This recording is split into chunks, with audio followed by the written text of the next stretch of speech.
So when I think of winter, I think dry skin. Last year, especially these knuckle parts got really, really dry.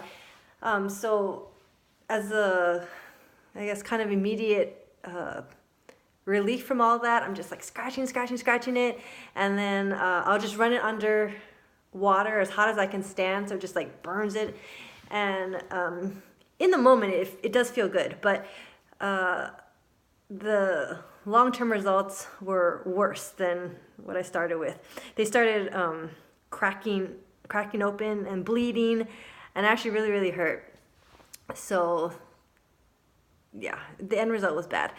But this reminds me of how, I guess, we may initially think about our enemies. So for example, like we have people that we don't like, and maybe we want to talk bad about them or wish bad things upon them. And immediately, like the initial result might feel good, like talking bad about them.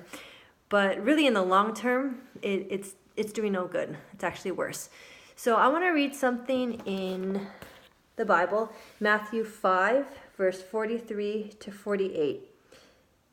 Jesus says, "You have heard that it was said, 'You shall love your neighbor and hate your enemy.'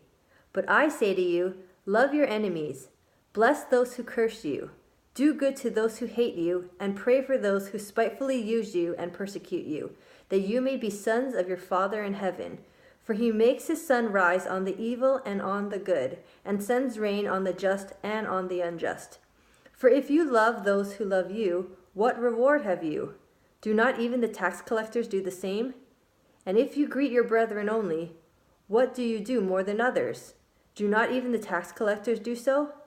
Therefore, you shall be perfect, just as your Father in heaven is perfect." So let's take God at his word today. And what does it say? That we should love your enemies, bless those who curse you, do good to those who hate you, and pray for those who spitefully use you and persecute you, that you may be sons of your Father in heaven.